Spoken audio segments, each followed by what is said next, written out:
This is Gareth Southgate, and this is the Three Lions podcast.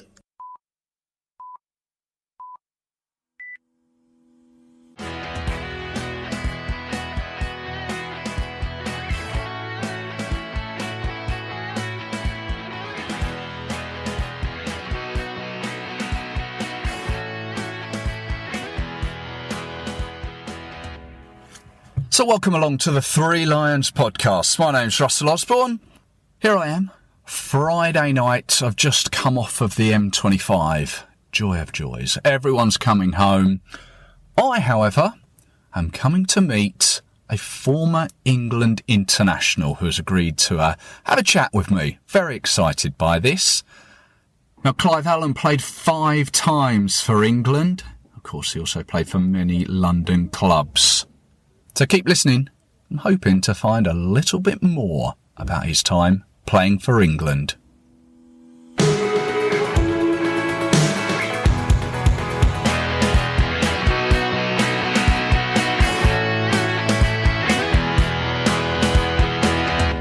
to Mikel wide, and Waddock is in space, and it comes to Allen, and what a superb finish by Clive Allen.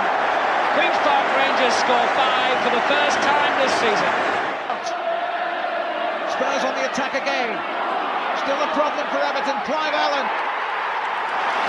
40e corner de Jesper Olsen. Le pivot retourné de Clive Allen ne laisse aucune chance à Montagnier. 2-0. Southall saves Allen. 4-0.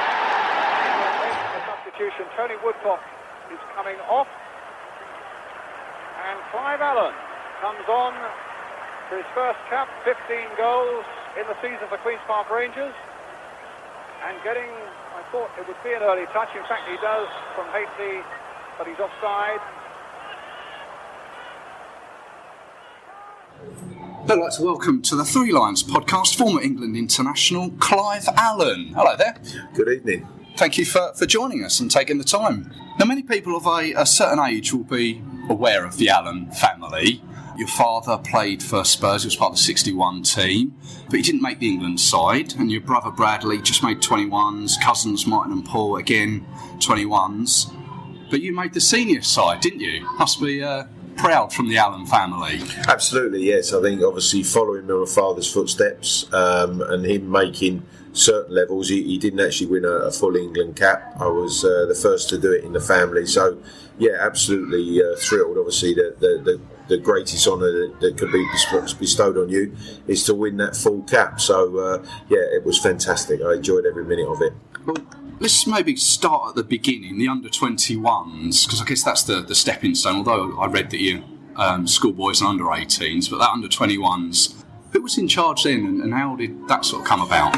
Terry Venables. It was the first occasion where obviously I worked with Terry Venables, which was a fantastic thing to do.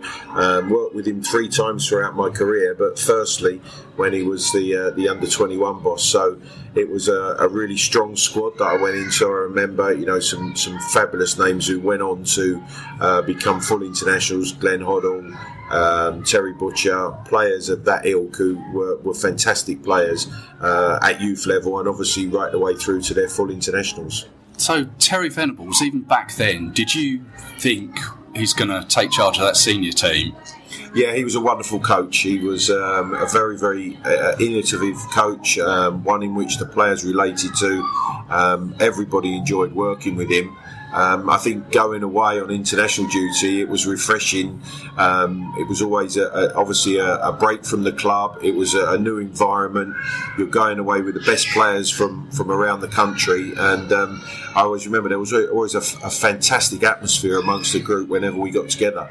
And being in the under-21s, and once you were there, did you think, right, I can make this next step to the seniors? No, I don't ever think you actually think that. I certainly didn't. I was delighted to have made that level at that stage. Obviously, as you said, I had the honour of playing as I could at each level at that time, which was to play for the under-15 schoolboys, the under-18s youth, and then the under-21s. So obviously I was determined and was striving to win a full England cap, which, as I say, was the ultimate accolade. So But I never actually thought it was going to happen, to be perfectly honest. But I was thrilled that I was able to experience what it meant playing for the under-21s. Well, when it did finally come, you were playing at QPR, and it came as an England tour. And I guess, me personally, Wembley would obviously be a great place to start. But you started somewhere, not at Wembley, but somewhere equally as great, didn't you? Well, it's quite remarkable. Everybody knows my England debut. And when I say to people, tell me who it was, and they say, no, I can't remember.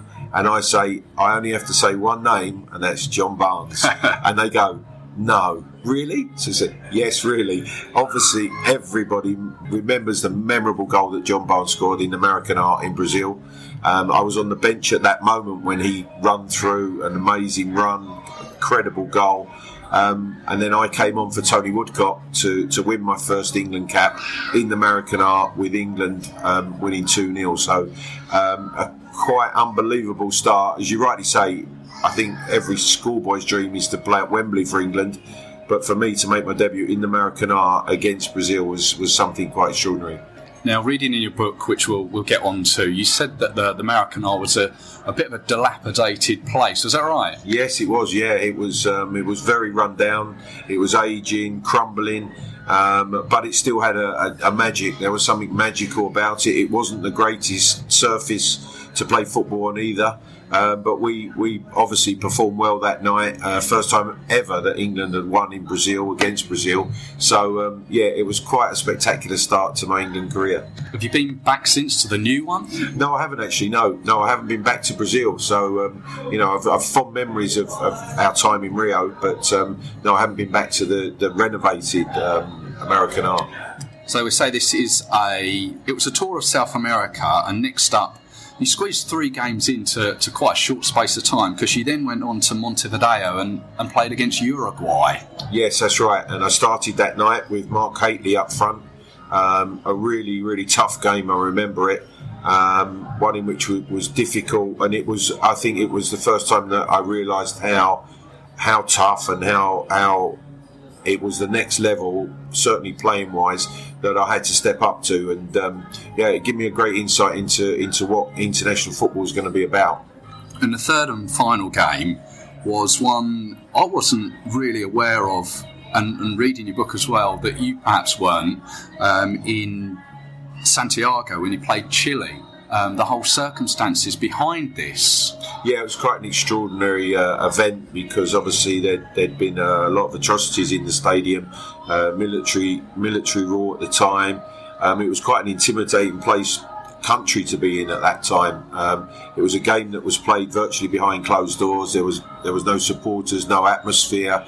It really was a very, very strange game to play in, full stop, let alone an international. And it was 0-0. I think that really just about summed up what it was. It was almost a non-event, I have to say. It's well worth a Wikipedia or a Google just to see the full insight into what was going on in that game. Goals wherever you went. You famously played for many London teams, scored wherever you went, be it Palace, QPR, Tottenham, West Ham, Chelsea. They were coming thick and fast, and we all know 49 goals in one season. But it took so long for the next England cap, didn't it? Yes, it did. Yeah, I think obviously the way I remember it, it was a case of trying to perform well for your club to obviously impress Bobby Robson, who was the manager at the time. I had that chance. Scoring the goals regularly for Spurs that season gave me the opportunity to get back into the squad. There was fierce competition in terms of the players that were available to Bobby Robson.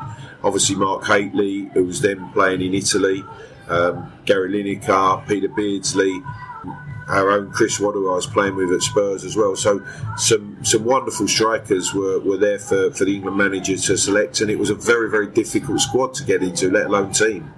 And you mentioned Bobby Robson, sadly no longer with us. What was Bobby like? He was just he was a gentleman first and foremost, but he was the most wonderful football man. Great knowledge, love of the game, and I really, really enjoyed working with him. I nearly signed for him as a 15-year-old schoolboy. He always reminded me of that, calling me into the squad and always said you should have signed for me at Ipswich many years before. So we remembered that well. But no, I was obviously absolutely thrilled that he gave me my first England cap.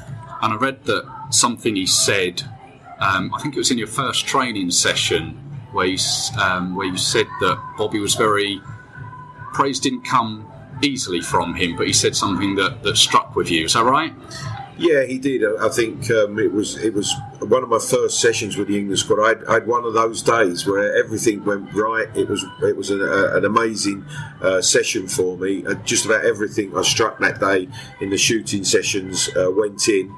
And Bobby was full of praise, which was obviously fantastic for coming from the England manager. And you mentioned Gary Lineker there as well. Was it frustrating that he was in the way? Well, I remember the game against Spain in the Bernabeu, where obviously he scored 4 magnificent goals. Wednesday night, an friendly international. He was playing for Barcelona then, and we went to Madrid, and him and Peter Beardsley struck up this incredible understanding. Gary scored 4 magnificent goals, and I think sitting on the bench that night, I actually realised it's going to take something to get any sort of chance ahead of Gary. His goal scoring record is second to none, obviously, with England. Absolutely superb record that he has, and yeah, in a way, he was the one I couldn't get by. I think there were many that couldn't get by him as well. Those next caps came in whilst you were playing for Spurs. You had 2 more caps out of the 5. He played in the Euro 88 qualifier away in Turkey. That must have been an atmosphere, was it? Yes, it was. It was in Izmir. It was a really hostile atmosphere. The thing I remember about that game is that I did score a goal, which unfortunately a gentleman by the name of Gary Lineker was offside. There's his name again. He was offside, and the goal was chalked off. So real frustration that particular day. A tough game. One that we should have won, but ended up drawing. So it wasn't the best result. And obviously it wasn't that elusive goal that I was trying to get. Because as far as I'm aware, that was the only time you played alongside him for England. That's right, yes it was, yeah. The one and only time, yeah. And the last one was another 0-0, unfortunately, in Tel Aviv against Israel, wasn't it? Yes, that's right, yeah. That was that again was another difficult game, and one in which we just didn't play well that day. It was one of those non-events really in terms of the quality of the game. The pitch was poor, no excuse, but we didn't perform. Now, we mentioned the teams that you played for in England, many London clubs, there was Manchester City as well, but you also went abroad and played for Bordeaux, didn't you? How was playing abroad, and do you think more English players should experience a period of time abroad, the likes of Kieran Trippier and Jadon Sancho at the moment are doing? Yeah, absolutely. I found it an amazing experience, not just from a football point of view, but certainly living in a foreign country, learning a new language. I was at the end of my contract at Spurs. I was at a stage of my career where I had to do it then, otherwise that opportunity wasn't going to present itself. It did. There was a few clubs who were interested. Bordeaux, I agreed a deal to go to France before my contract ran out. And it's an experience that I'm glad I had. I think it held me in great stead later on when coaching, certainly from the point of view of having worked in a foreign country with Aimé Jacquet, who went on to take France to the World Cup. He was my coach there. Jean Tigana, a magnificent player, French captain. So the whole experience was one in which I'm glad that I did and I didn't pass up. And you mentioned the coaching roles. You coached at Spurs, where Harry Kane and Dele Alli, I guess, were coming through. Did you see then that they were England potential? I think you saw their great talent. Certainly Harry, when he first came in from school, you wouldn't have said that you would put your hat on him becoming the player that he has today. I've nothing but admiration for the way he's worked, the way he's developed his game, the way he is obviously now as England captain. He's done fantastically well, and he deserves all the credit that he gets for the work that he put in to become the player he is today. And you did say, you went on record as saying he could be the one that could beat your 49 goals in a season. Do you still think he can do that? Yes, I think he can do it. I hope he doesn't. But obviously, Harry went close a couple of seasons ago. If he does it, as the great Jimmy Greaves said to me when I broke his record, if you score that many goals, son, you'll deserve to do it. And if Harry scores 50 in a season, I'll be the first one to shake his hand, because it would be, especially in the modern day today, I think it would be an extraordinary feat. It really would. How frustrating was it not to get 50? It was a cup final. Obviously, the FA Cup final was the last game of the season. I scored in the second minute to put Spurs in front against Coventry, and was striving, obviously, for the 90 minutes and extra time that we played to try to find that elusive 50th goal. But it wasn't to be. But everybody remembers it for the 49. And England now. How do you see England going forward, and Gareth Southgate? I think Gareth's done a fantastic job. I think obviously the way in which he's taken the FA and worked with the FA to certainly promote the young players, giving them opportunities that perhaps under other managers they wouldn't have had, has been really positive. And I think now we've got an emerging team. I still think there's more to do to be winners.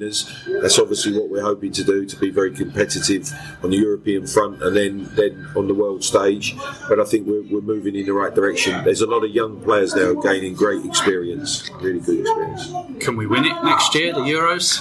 I don't see why not, because I think these boys, majority of these boys are playing in the hardest league in the world, which is the Premier League. We're very, very strong in European competitions, and I think we will be in international football as well. Now, as you mentioned, your new book, it's just recently come out through De Coubertin Publishers. It's called Upfront. How was it writing that? Memories evoked? Absolutely, yeah. It was a great experience. It took a couple of years working with James Ollie, who is the author for me. We got on really well. It was very therapeutic, I have to say, bringing back lots of memories, obviously from not only my playing days, but through into my coaching, and up to the current day, and obviously leaving the old White Hart Lane, moving into the new magnificent stadium. So I just felt it was the right time. It's been a way of life. Football's been a way of life for me, and I just hope it's an enjoyable read.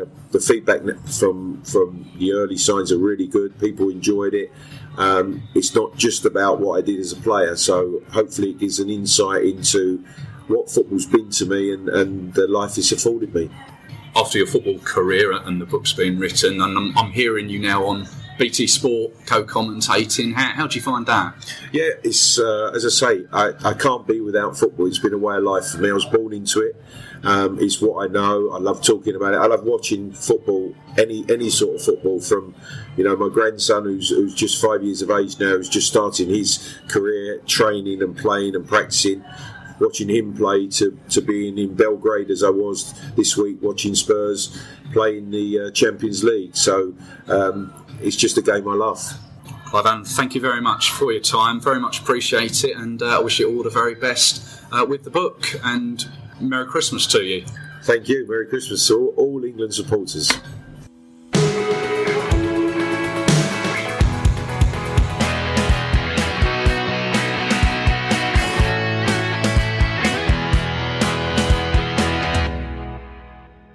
Thank you for listening. I hope you've enjoyed it. I do apologise for the sound quality at some points within the recording.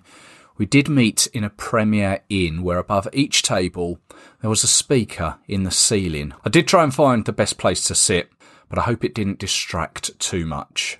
Thank you to Clive Allen for his time in speaking with me, and also a big thank you to Megan at De Coubertin Publishers for arranging it for me. Now you can get Clive's book entitled Upfront through the website decoubertin.co.uk or at all good bookstores. I'm sure it'd make a great Christmas present for any football fan in the family. You can also follow Clive on Twitter at Clive_Allen9.